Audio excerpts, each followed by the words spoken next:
All right, April 15th, 2024, and here I am live on YouTube. I this first Reddit live, and I'm still getting used to stream. I think when I did it last time, I Microsoft Clipchamp, but this time I'm using StreamYard, and I think it's working okay. Let me just see what I got here. So yeah, I'm Alex Grover. I'm an American with Norwegian citizenship living in Ukraine.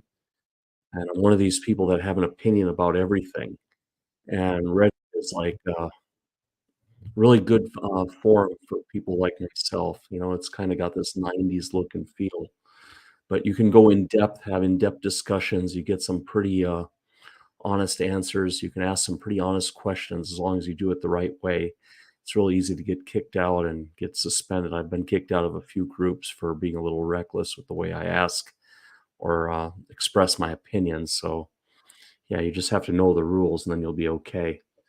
Um, yeah, so let's get started. And just feel free to jump in with your questions and everything. I might be slow because I'm getting used to the clip champ to see if the where the questions come in. So just see how this is all working here. I so far don't see anybody else on here. Check and see how this looks. Yeah, so far no, nobody else is in here. So, yeah, let's get started. Let's go through some topics here and express some opinions. Living in Ukraine, there's a lot of news that affects us, and then at the same time, I'm always curious what's going on back in America or in Norway. I've lived in a lot of places, so I'm in like the Virginia Beach group. And here's a simple question: what is Virginia Beach's most anticipated summer event? And I'm pretty biased on this.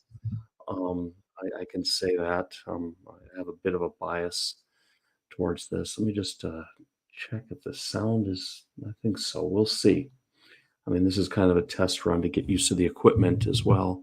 But I would say there are two events, um, you know, each summer that draw the crowd.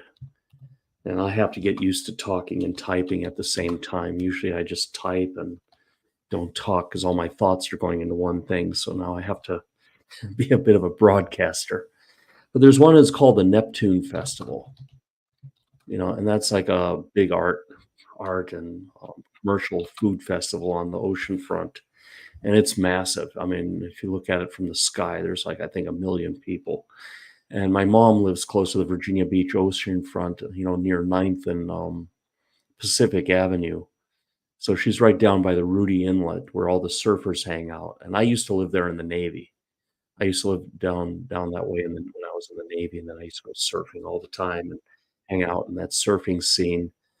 I have to say it wasn't probably one of my better decisions. It takes a lot of time. I should have just surfed and got back to what I was supposed to be doing, and instead I got caught up in that whole lifestyle down there, going to the bars afterwards. But I got bored with it, and yeah, then moved on, got a job, and after the Navy, moved on.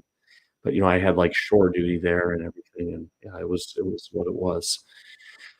And the other one is the East Coast Surfing Championship, ECSC, yeah. I'll just put East Coast Surfing Championship, and then there's a monster truck show too. There's a, monster truck show. I don't know much about this one. Yeah, but, so these are I'll just put, yeah, you have to rewrite it. These are the events, yeah. I mean, there's so many other festivals as well. There's like a boardwalk art festival, and then there's the Christmas lights. Yeah, I would say the Christmas lights. And then there's a sandcastle competition. Man, I still remember a lot. There's always something going on down at the ocean front. Yeah, sandcastle competition. So there's a lot of things. We'll see how many points I get on this. Let's see. I have, let's comment on this. Yeah, yeah. Of course, Fourth of July fireworks. That goes without saying, but that's like obvious. Let's see how much karma I have going on now. Um, let's see. Yeah, I'm 23,000 post karma. Okay, and then comment karma. So does it tell the total amount? What is the total karma? Probably next time I have to get a glass of water or something. Yeah, I'll step out and get some water. I'm gonna get some branding graphics done. I saw on Fiverr, for this StreamYard, and I'll go ahead and get the paid service for a few episodes after I figure out the bugs and everything. Um, on the phone, on the apps, the Reddit looks better. I'm just gonna check this out, how it looks on the phone. Let's see. Yeah, let me just see here. I have 59 followers, but okay, I have to go to the profile. Let's see where we got here. It's bad. Yeah, 27,669. So on the phone, it gives you a better summary. And then, here I think I did it on the last episode, but it's been a while. I have the Minnesota Vikings avatar. I was born in St. Paul, Minnesota. The Vikings are my NFL team, and they were selling these NFL avatars. So I picked this up for like 25 bucks. And it's pretty cool, I like it, and I made some PowerPoint slides like this. I'm gonna use this as some of the graphics, type of thing. Reddit with Alex, this is my, name, which was randomly assigned to me. I didn't know at the time when I signed up for Reddit how to change all of that. When you first make a Reddit account, you can make up your name as long as no one else has it and it fits the rules, and if you don't, they'll just give you one, and I didn't know that, so it's like the French Foreign Legion. They just give you a name, and you have to live with it, unless you're quick to change it, on sign up, and you can't go back, and I don't wanna lose all my karma. Reddit's all about getting this karma. I've been at it for a while, since COVID times. I got into this during the COVID time, mainly to learn about cryptocurrency and whatever. A lot of the crypto groups are on here, so okay, why the sudden sell-off? Looks like there might be a war going on. Let's see how the stocks are down. Let's check the stock market, little marketwatch.com. I'll pull up other sites too at time to time. Okay, volatility source, 6-year high as Wall Street's fear gauge. Okay. Looks like we might be going to war or something. Not sure. NASDAQ, okay, down. I mean, these aren't really, um, okay, there's just a lot of this news will be in Reddit, but, I don't know. The market's been all over the place. I'm invested in the stock market. It's, it's something I've been doing, better part of 3 decades, 4 decades. So, yeah, you see these things go up and down. It all depends on whether they think the Fed will cut interest rates or not. That's what it comes down to. Okay, let's see. Let's see what else we got here. Looking for a wallet to put my Bitcoin in, and I wanted to put it on Phantom, but it's expensive. Well, Phantom doesn't support Bitcoin. Phantom wallet is a Solana, Ethereum, and Polygon wallet. You're trying to put your Bitcoin somewhere, you have to put it on Binance, or you put it in like a Ledger or some treasure uh, type of thing. It's not an easy token to work with, it's a bit of a pain, but a lot of people just keep it on Binance, I suppose. But I heard keeping coins on exchanges is not a good idea. I'm not gonna comment on that. So, I was asking about Des Moines. I live in Ukraine. We're all a little bit sweating what happens if Trump gets elected, how much, what is Ukraine gonna get totally thrown under the bus like South Vietnam or Afghanistan? When Biden came into office, or is it going to be like Korea where we get a detente and a kind of a soft well, Korea started it's not even official. Korean War is still going on, but they got like a deal. They got American troops protecting what was left, and they ended up building a border, and there's a wall in the DMZ, and it's pretty much a treaty, but it never was official. They have like some sort of detente. And are we heading towards that in Ukraine, or are we heading towards a total collapse? And there's all kinds of theories. There's even theories like this Lviv region will be absorbed by Poland, and region south of us will be absorbed by Hungary, and the region will be absorbed by Romania. Who knows? Who knows? So I've been looking for different places in the US that we would consider moving to. Um, but more and more, it's looking like we'll just move away so we can still stay in Europe in case this whole thing blows over. It'll be easy to come back, 'cause when you go in America, it's like it's a trap. It takes a long time to, get going. You have to buy a car, health insurance, you're gonna be in the hole.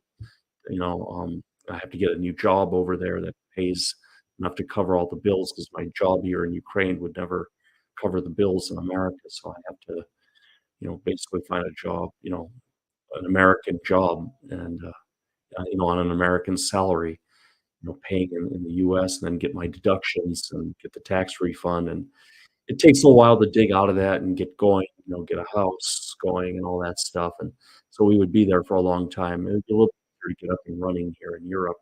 I mean, granted, there won't be that upward potential of a career. European jobs, you kinda just stay steady. You stay where you're at. You have to change the company to change your salary or change your position. They don't really have this, like, getting promoted all the time. They don't have this, like, hyper growth companies or dynamic companies. Everything is like a big corporation, and you just, find your niche and kinda hang out there for a while, but then you don't have to get a car. The government takes care of the health, the baby. I have a 3-month-old, so we have to, worry about her and make sure that she has a pediatrician, so that's all taken care of in the social system. And then, you can walk everywhere, or, take the bus. So, the startup costs aren't that high, but the running, long-term earnings potential is definitely dampened.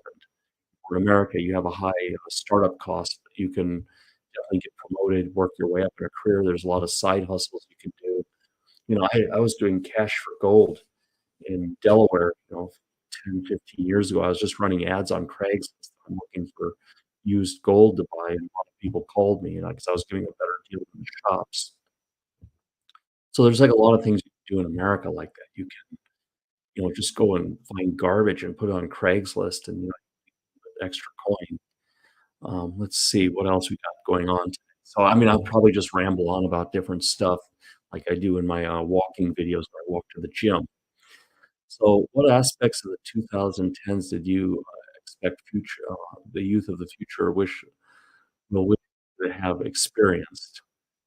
Oh, I don't know. That doesn't look that's boring. Those kind of hypothetical questions. So I'm a project management professional, PMP. So I'm in this PMP group, and so someone here got a provisional pass, waiting to get detail. Let's just see what the question is. This forum has been a vital source of information. Yeah, I'd say the forum was pretty useful. You get some tips, and people tell you how exhausting the exam is. I had 4 and 5. Okay, so they just tell what kind of questions they got. But I'll tell you, for this PMP exam, and I even made a YouTube video about this, the most important thing is you gotta know how to read. It's, let me just get the calculator up. So you have, like, I think it's like you have 180 questions, and, they're all around with the 4 choices, they're around 150 words. So it's like 27,000 words, and, let's see, what is the average novel? Length of the average novel. Length of average novel. What is that length of the average novel? Let me see, comments. Okay, so nobody has posted a comment yet. About 80,000 words, right? So it takes me about 2 weeks, reading 30 to 40 minutes here and there to get through a book. I don't know, maybe a week, 2 weeks. So you're reading about a third of a book, in 4 hours, and you've gotta comprehend it, and then you've gotta rule out the wrong answers. There's always, like, little subtleties in those answers. So you can't just go, like, take a crash course and pass this test. You gotta be in the habit of reading.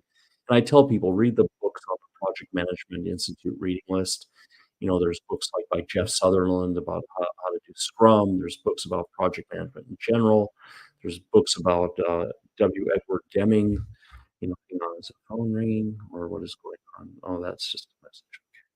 So there's all kinds of books on the topic of management, project management, Stephen Covey, books on emotional intelligence, books on Lean Six Sigma. You got to start reading these books and be in the habit of reading before you can even start taking the course. It's like exercise. It's like before you can run a 10K, you have to go jogging every day and you got to work your way up.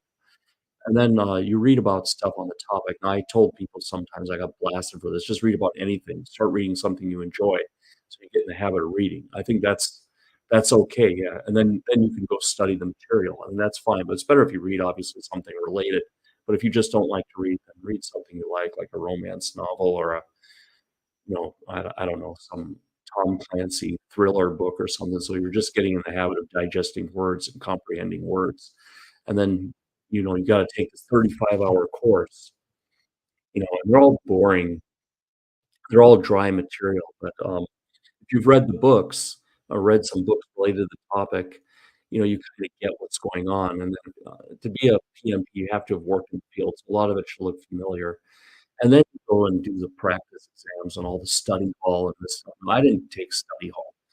I thought, that I bought the PMI practice exam. I bought the AR, this Andrew Ramadal's, practice exams, and then I watched all these YouTubes by this, guy from Australia, this, Dave McLachlan. He's like it seems like he's on some happy pills or something, He's like one of these, like, really positive corporate guys, and you watch and go through all those questions and, like I said, you get in the habit of doing questions, you get in the habit of reading, and, you take that 35 hours course and you'll be fine, and there's no rush. You shouldn't be in a hurry. I guess if you need a job or something, but, I think you can do it in about 2, 3 months if you have a little experience. You haven't got any experience at all, then read books about the topic. But if you've been a project manager for a long time and you just need to get in the habit of reading, read the romance novels, the, thrillers, read whatever, and then do your course and do your practice test, you'll be okay. It just depends. It depends, but like I said, if you have 0 experience, start reading the PMI, Project Management Institute reading list.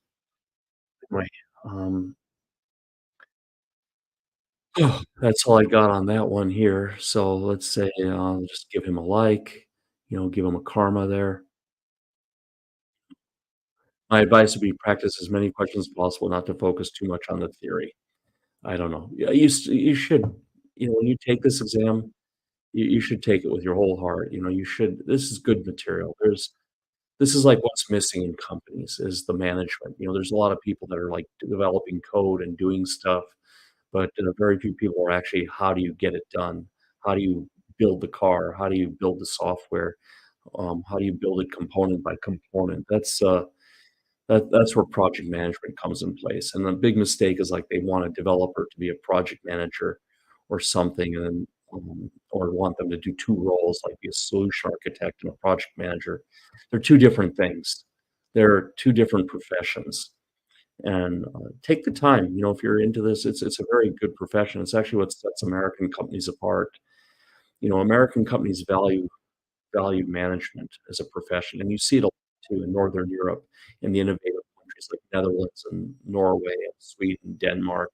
They actually value the project manager as a profession. It's a very valuable profession to, keep everything straight and keep everything going and, deal with resources. I mean, it's cool. Okay, this looks boring. How many musicians and labels use streaming farms to push their tracks to the top of the charts and earn more money? Everything is like that. I mean, if you wanna be a best-selling author, you have to buy, like, 20,000 copies of your own book, and then you get on all those lists, and then you're, like, selling books out of your house. Like, you're wrapping everything up and going down to the post office every day and dropping them off. I mean, everything is a scam. I mean, to get your YouTube up there and stuff, you gotta buy it, it's not enough to be just you have to have some connections or you have to throw a lot of money into, you know, faking it till you make it type of thing. What makes life meaningful to you?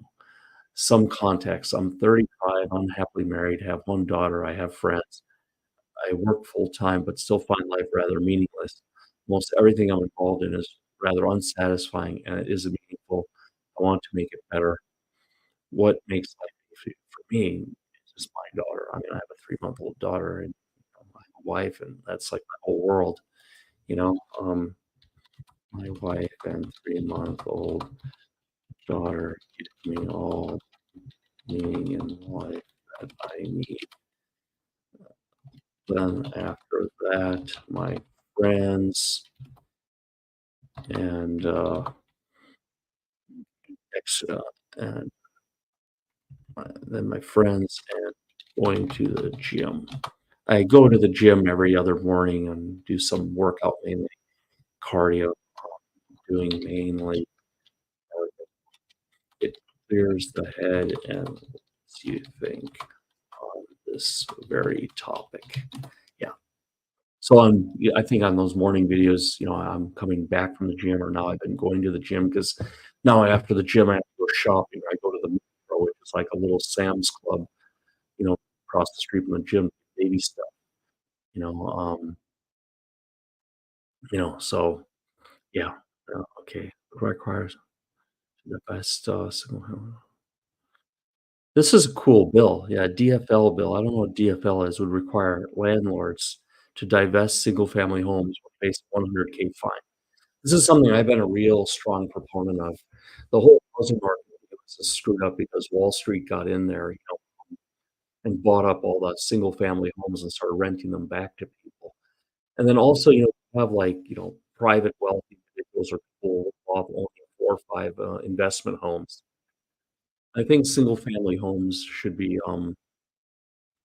off limits. I mean, I think like a small landlord should be allowed to have a maximum of 3 homes. The one they live in and 2 investment properties. And then it's gotta be like some taxes or some fines like this to make it really cost prohibitive to go any more than that, and like, LLC companies or, hedge funds or something should be completely banned from owning single family homes, and that'll keep enough supply in the market. I mean, the whole point of a single family home is to house single families, not to be a, financial instrument like a stock. And yes, housing prices will come down probably if you do this, but then more people have access to housing, and that'll give them purpose in life. You're talking about, what makes life meaningful. A lot of people have this dream in the homes, get in the home, and then they make the payments, they pay, and then they can rent it out or, have roommates or something, or give it to their kids. It's important, and you can give them a bit of a dream that, some individuals can own up to, like, 3 homes so they can have this, being an entrepreneur and everything, but right now, it's out of control. It's really out of control, like, how Wall Street hijacked the housing market, and people just I mean, what's the point of working? I mean, if you're just gonna go in circles, you're just gonna work and pay rent and pay for food, and then you're broke every month, and you just you lose your whole meaning and point, and then you just don't work that hard, and productivity and the whole country suffers.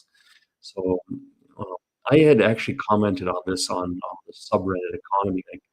It got a lot of hits. I don't know, it took some effort to find that, post, but it was long back, but I actually commented on that they need to pass laws to get Wall Street out of the housing and get companies, LLC companies out of single family housing. Now they can go and buy some land and build an apartment building.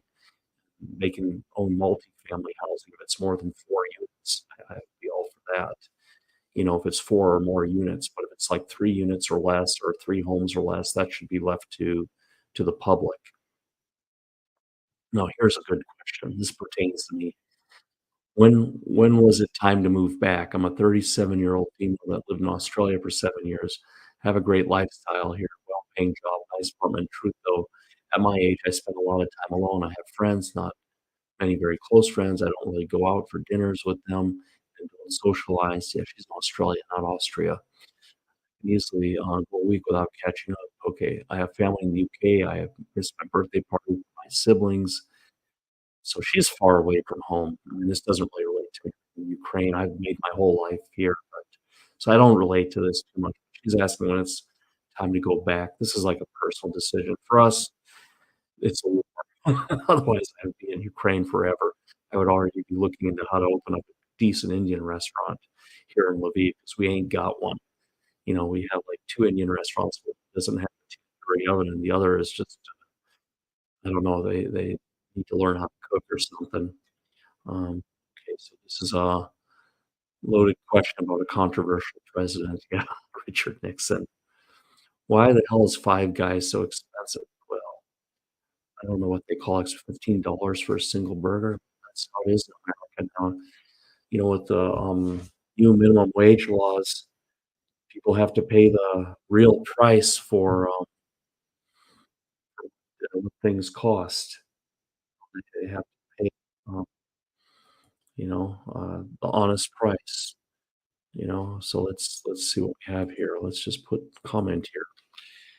New minimum minimum wage laws, uh, make it so you have to pay the honest price for highly processed food. Highly processed food, highly processed and labor intensive food. I mean, you have people working in there, logistics, there's all these handoffs, packaging food and all this stuff, you know, um, fast food and fast casual, and, fast casual should be expensive, um, and perhaps taxed to subsidize, national health care. These foods make people sick in the long run, and it creates, problems for our country. Obesity, depression, all these things that hurt our economy, hurt our ability to mobilize the military, fill up slots. Army is having trouble recruiting healthy people. Navy, I think only the Marines filled their quota last year. So I'm all for fast food and fast casual and restaurants being expensive and, get people to eat, rice and potatoes and vegetables at home, you know? We kinda need to roll back a bit. Life has been too easy and it's costing us, and I don't think people understand that. And everything is so easy, it has a different cost. Um, so yeah, I think so. We'll come back. I mean, we'll see how my comments are doing. I get a lot of downvotes, and one day I'll tell you my secret how I got such a high karma. Okay, Saudi official says Iran engineered uh, war in Gaza to ruin normalization with Israel. Yeah, of course, that whole thing is rigged. It's all rigged. And I'm a believer of that. Okay, I'm not allowed to comment here in Ukraine because I had some pretty harsh criticism about this transgender army spokesperson they had, and using someone like that to promote Ukraine in a time when Joe Biden is failing America. If you look at the election odds, right? U.S. This is what I go by. I go by what the betting parlors say, not the polls. We're trying to win conservative people over, not where's the one I use? Empire State. There's other ones here. Um, Empire. Let me just put Empire here. Yeah, this one. I use this one. This is the easiest one to read. So Donald Trump is at a negative 110 or 53%. Biden is at, and this is April 15th is the odds. So if you put $100 on Trump, you're going to lose 110. And if you put $100 on Biden, you'd win 175 back. And if you put $100 on Nikki Haley, you would win $8,000. So yeah, when you have a situation like that, when you have a situation like that, and your guy that's supposed to help support Ukraine, uh, putting someone controversial like that as a spokesperson is probably not a good idea.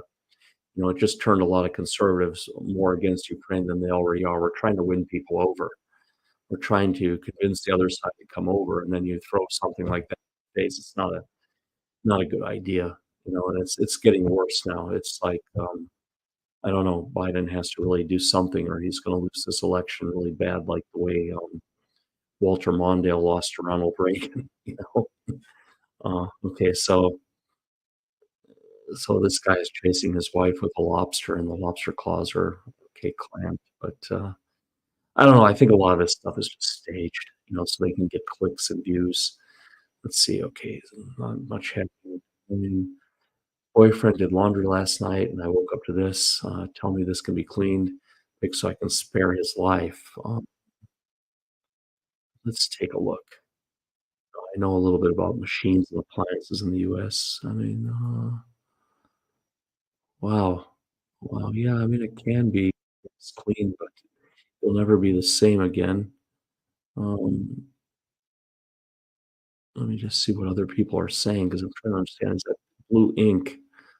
It's all the blue ink there. Yeah, yeah, it's ink. Yeah, it's ink from the pen. Yeah, it can be clean, but it's a pain. Yeah, be cleaned, but it's a pain and takes a lot of time.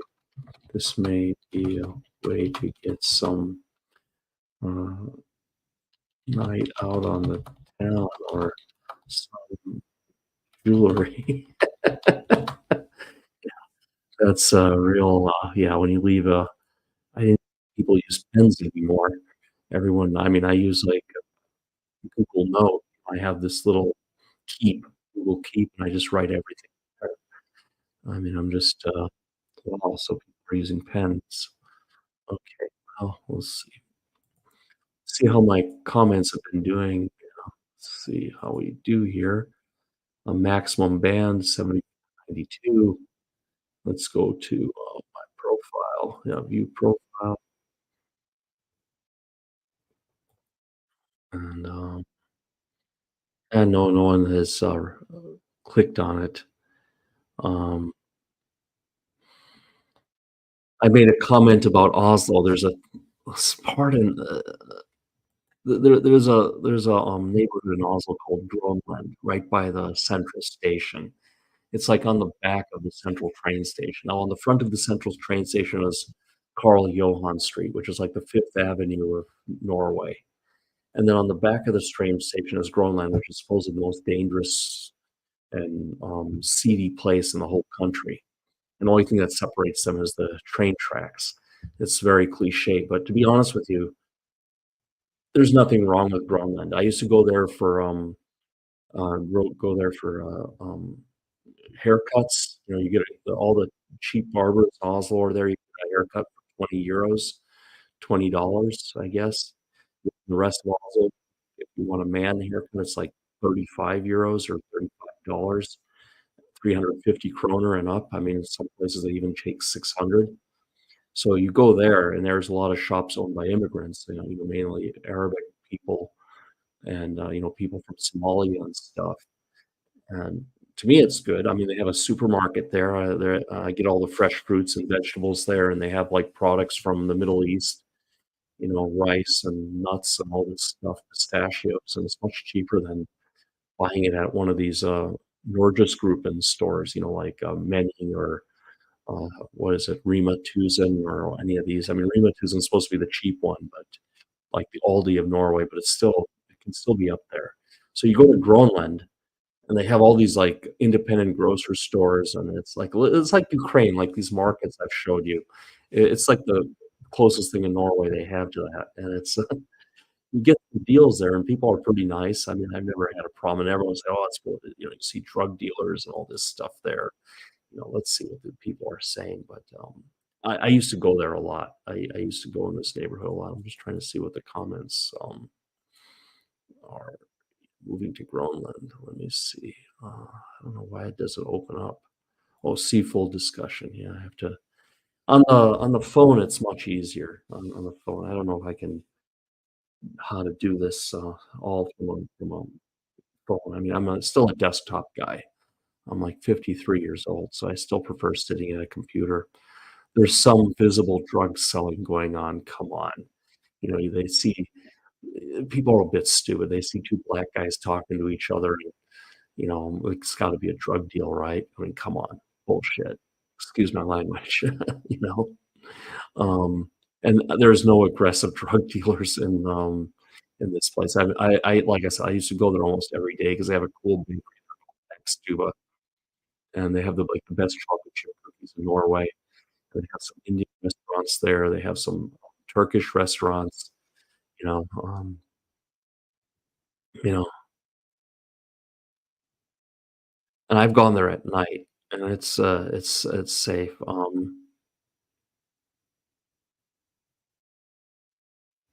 Yeah, okay, so she's saying she's a woman and she's gone home by bus. Yeah, there's nowhere in Norway that's dangerous at night. The whole country is actually quite okay for people. It's very safe. Even the most dangerous parts of Oslo are much safer than any Walmart in America, I can tell you that. Um, yeah, you do see bums in the street. You do see some of that, but they're not dealing. They're just, they have, like, some drug rehab place and all that nearby, you know, yeah, there's nothing to worry about. And this place is expensive too. I mean, it's not cheap to live there. You don't get some deal because it's Groenland. I mean, if, like, apartments like last time I left Oslo, they were 60,000 kroner a square meter, then Groenland would be like, 55,000, like, maybe 8% cheaper, and Karl Johan, was like 80,000 or something, or not 70,000, it's not so much of a deal to live there, but it's expensive, you can sell, but manage to run away. Okay, so random stuff happens, but there are stabbings in small towns, but it's not often. It's definitely more safe. Um, yeah. Yeah, see, I stayed in Groenland from Philly, you have nothing to worry about at all. Yeah, that is true. Yeah, that is so true from an American perspective. This Oslo neighborhood is nothing, it's a candy store.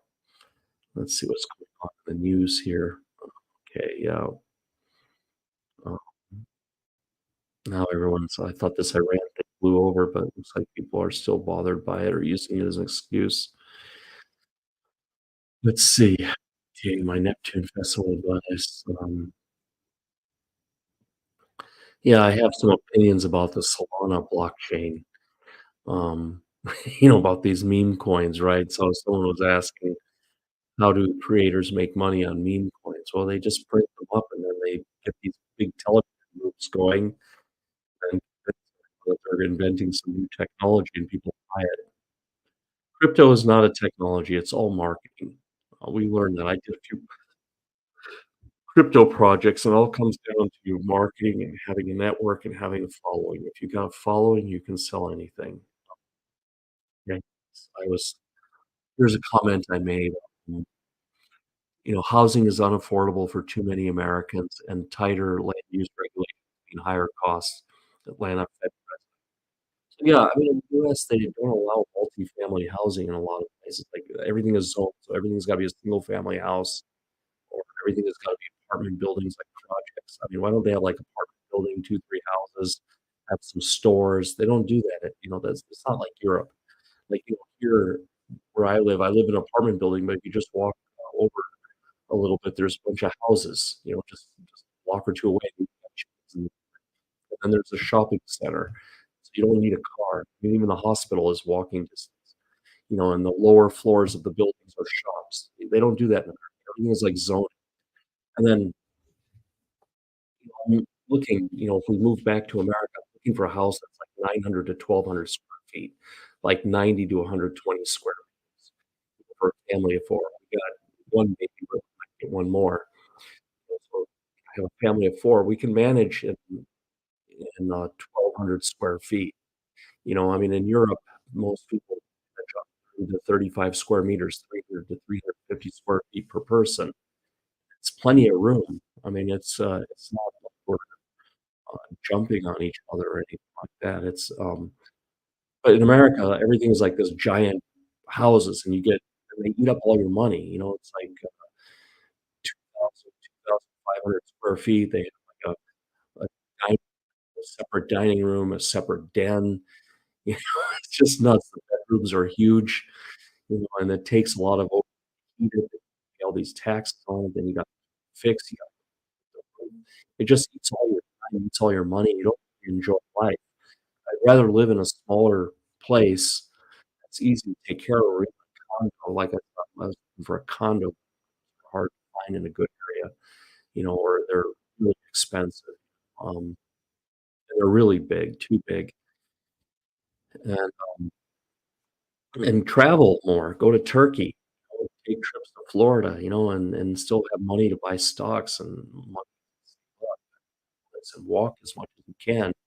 So if you drive like less than 6,000 miles a year, your car insurance is cheap, but like a lot of Americans are driving 20,000 miles a year, and then the car insurance eats all your wallet, and that's why you gotta earn $400,000 just to keep your head above water, and I would prefer a smaller house just so you can interact with the kids, and learn how to share, you know, deal with each other, see for real life, because in real life, you don't just, like, move into a mansion or something and have your own bathroom.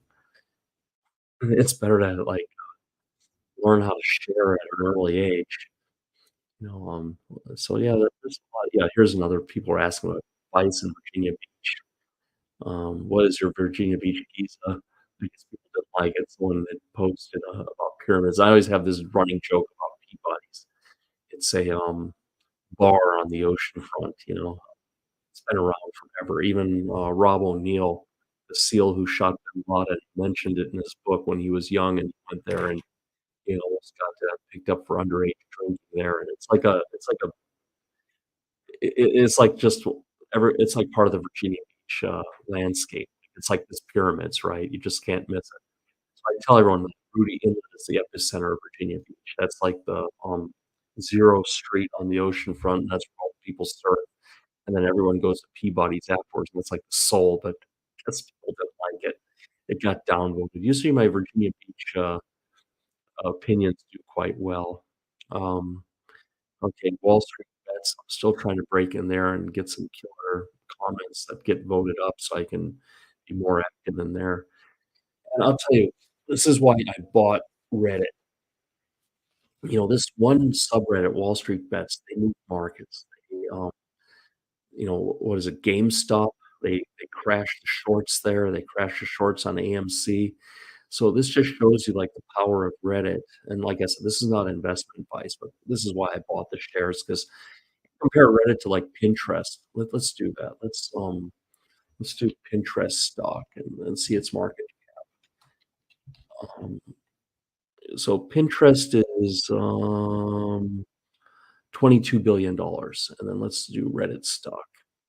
Let's see what Reddit stock is. Um, Reddit stock is where can we get it? RDBT. I wanna get on Yahoo. There it is.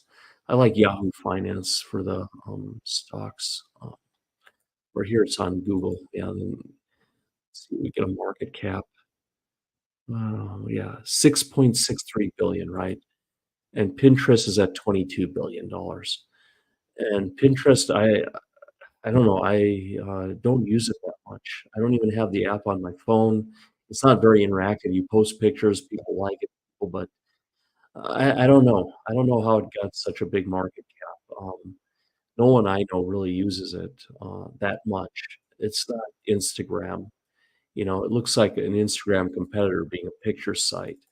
But, Reddit is this thing about community, and it's, like, a bit more sophisticated than Twitter where you can write out things in longhand, and, really get deep into something. I think it's really unique, and I think, people catch on to it. I hope they get the IPO money to get deep thinkers in here, but, Reddit is, like, more for, like, deep thinkers. It's not all this, like, one-liners and catchphrases and there's a lot of memes on Reddit, of course, but it's a little bit more deeper than that. But like Pinterest, let's take a look. Pinterest is, let's just go there. I mean, I do have an account, but like I said, I don't use it. I don't emphasize it. I have it for this project called Art Masher that I'm doing.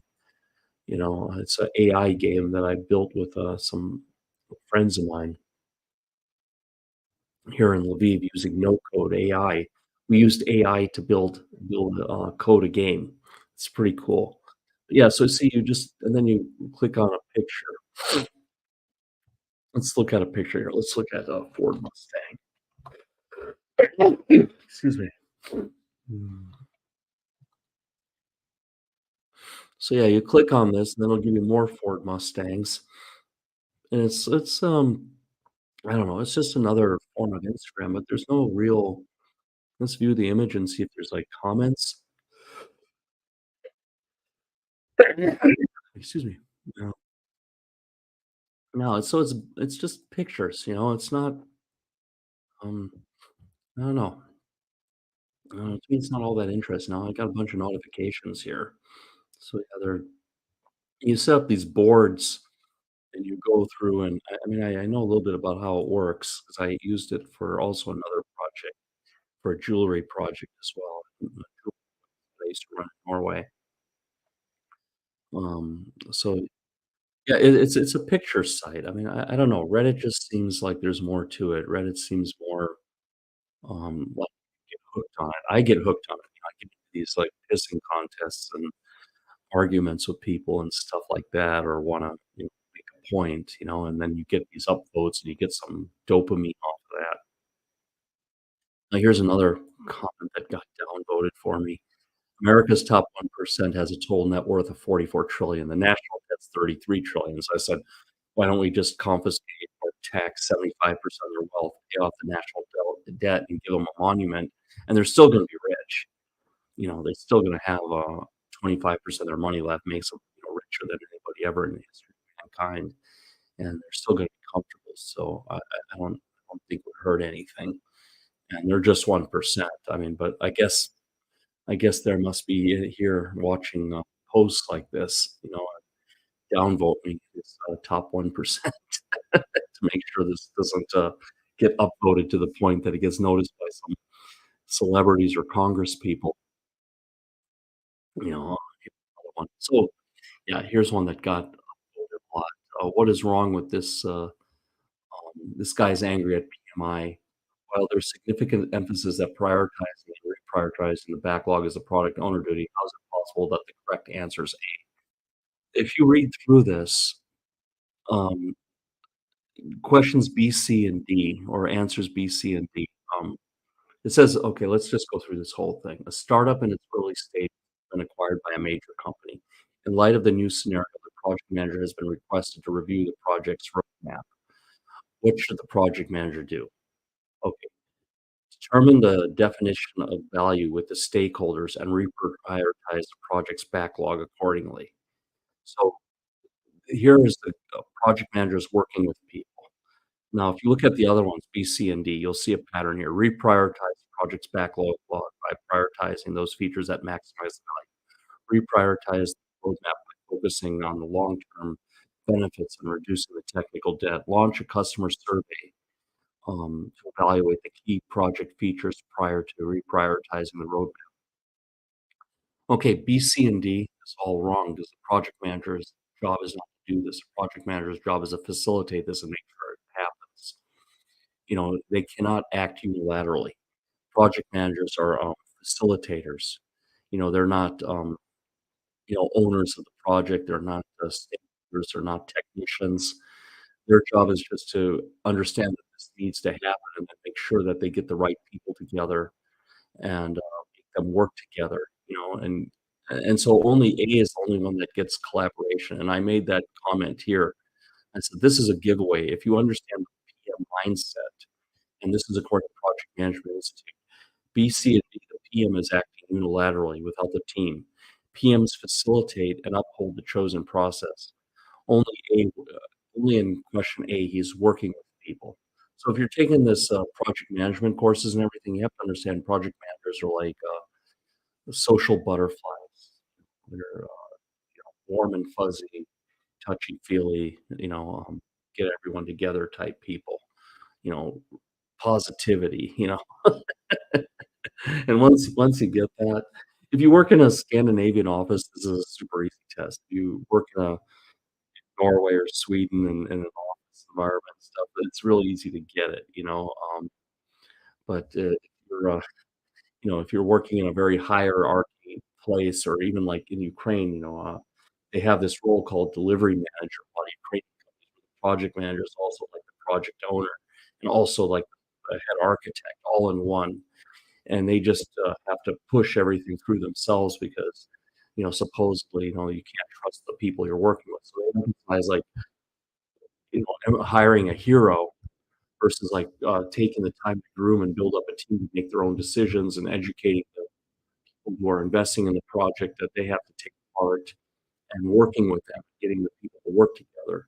So, yeah, this is a like I said, I would suggest, even if you're not a project manager, at least to take the Agile Certified Professional and, maybe take the CAPM, the Certified Agile I don't know, what is CAPM? Yeah, CA is something certified, CAPM. I think this is assistant project manager, yeah. I think, yeah, the assistant project manager certification, yeah. Certified associate in project management, yeah, so it's just to get a feel for, like, the mentality and, like, how the role is management is a separate function, standalone function, it's not to be mixed or blended with something else, but to keep adherence to a process so things get done. And, like I said, we just cover a lot of things. I don't see anyone online giving me comments and direction. I wanna work off of the audience when I do this. One other one I was asking for in Wilmington, Delaware, like, if last place I lived in America was Wilmington, Delaware. I actually liked it. I thought it was a great place. I worked at BlackRock. I made friends at the office. I hadn't had so much fun working with people since the Navy. I was before that, working in Chicago, that was a grind, and I worked in Virginia Beach at a few different places, companies, and it's the South, there's all this, like, pretentious, weird stuff, and Delaware felt like, Minnesota or Illinois on the water, and, like and I really like Philadelphia. It had, like, a Chicago-style vibe to it, um, and I was looking to go back, right, and I was, like, thinking, "Okay, all the houses are really expensive in Delaware in the good neighborhoods where there's, like, good schools," but one thing you notice a lot in Delaware is there's a lot of black people that are professionals, like, lots of them, like, flying airplanes, working at the banks and everything, and I was wondering, did they have their own neighborhood, their own section of town, and the only reason why it's cheaper is because they're black and everything else is right with the neighborhood, and I'm just, like, looking for something like that, like, where I could get some arbitrage, where I can get in and get a good school district. So what if all the other kids are black and whatever? I've been a brown person in all white area, so why not be a brown person in a black area? Who cares as long as it's safe and the schools are good? And that's what I was looking for, is, and see if there was some arbitrage there. But of course, people take it the wrong way, and I got downloaded, but I cleared up. Explained myself somewhere in here. Yeah, here it is. I moved over here a decade ago. This was up at +7, but it's been downvoted. Um, yeah, so anyway, yeah, I was like, I think we're gonna stay in Europe. I think, when this Ukraine thing, we get to some equilibrium, or some new normal here, and the big mark of Ukraine, the war being over, or at least the war being in a, manageable state will be when the airport reopens. When they reopen the Lviv airport, that's when the investment will come back, and that's when this place will be rebuilt, and that's when it'll be a great time to be here. So I think it'd be better if we just go to Europe and hang out there till things get better and then come back here instead of going all the way to America and dealing with all these, like I said, it's just so many things you gotta deal with there. There's so many, like, you don't pay much taxes, but you gotta buy all these insurances. You gotta, manage all these small things yourself and, like, getting the car service, and just eats up all your time. It's just better to live in a socialist country and get a bus ticket and not worry about parking and cleaning the snow off the car. Health insurance and, whether you're covered by the, what is that, PPO or, HMOs or whatever, they have all these, like, healthcare plans and everything, like, it just, eats up a lot of mental energy. It's better to just, have some extra time to walk in the woods, you know, so yeah, let's see, let's go back to the main. I think we're running out of time here. Yeah, it's like 55 minutes. I wanna keep this to an hour.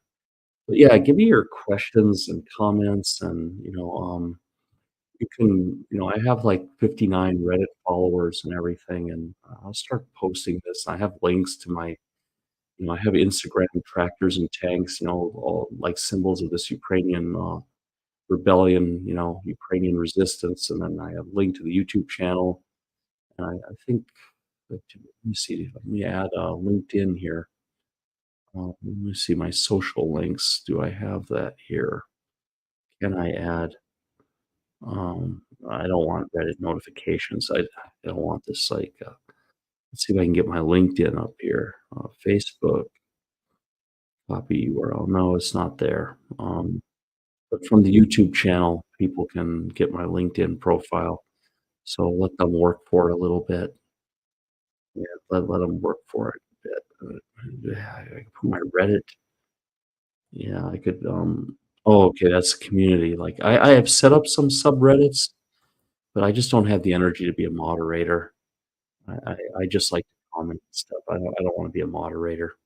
So, yeah, and then I have my, company website, my freelance company, Restack, but I wanna go back to corporate work. I'm tired of this, like, small business stuff, with taking small projects and taking gigs and all this stuff. I just wanna go back to straight up corporate work, and then that way I can work out more and spend more time with my wife and daughter and instead of, like, having to hustle and everything. There's a lot to be said for just a nice, steady corporate boring corporate job, you know? It's, yeah, it can drain your soul a bit, but you do have a lot of, free time, and I'll just put here, like, yeah, check out my, Reddit, live, streams. I'll put, live streams on YouTube. See the social links. Yep. Yeah, and then, yeah, I'll just go ahead and save this. So right click. I don't know how you save it. Um, okay, yeah, you just have to click out of it. It's JavaScript.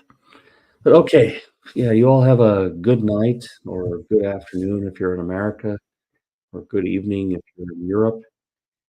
And I'm going to try to do this every day, little by little, and need your inputs on how to make this show better, or if you want to pick some things for me to comment on or give my opinion on, more than happy to. You know, yeah, yeah. We'll talk about Trump. Yeah, we'll talk more about Trump next time. Yeah. See here, someone has my opinion. I was just talking about this. Corporate jobs are actually great. Yeah, you get the stock. In Norway, you get subsidized lunch. You get some paid holidays. You get some reviews. You get to go to courses. You get to go to conferences. And if you work in a company like BlackRock, like I said, you get stocks. Most people there are pretty level-headed, they're actually quite okay people to work with, they have some point in their life. I mean, there's still a lot of this sneaky stuff that goes on in the office, but, that's anywhere, like, I mean, especially when you deal like, you have a small business and you're trying to get paid from your client, and they're like ghosting you and stuff, to get the last payment or giving you all these obstacles. Even though you did the project, they keep trying to find something wrong to keep you on the hook. That's far worse than just dealing with a sneaky colleague in a big office. I can tell you that. So yeah, we'll look at more of this tomorrow. Yeah, we'll see. We'll see what's going on. This will be a good one to discuss tomorrow. Maybe we'll dive into economy tomorrow and talk about inflation and everything. Um, yeah, yeah. Anyway, you all have a good night, and we'll see you.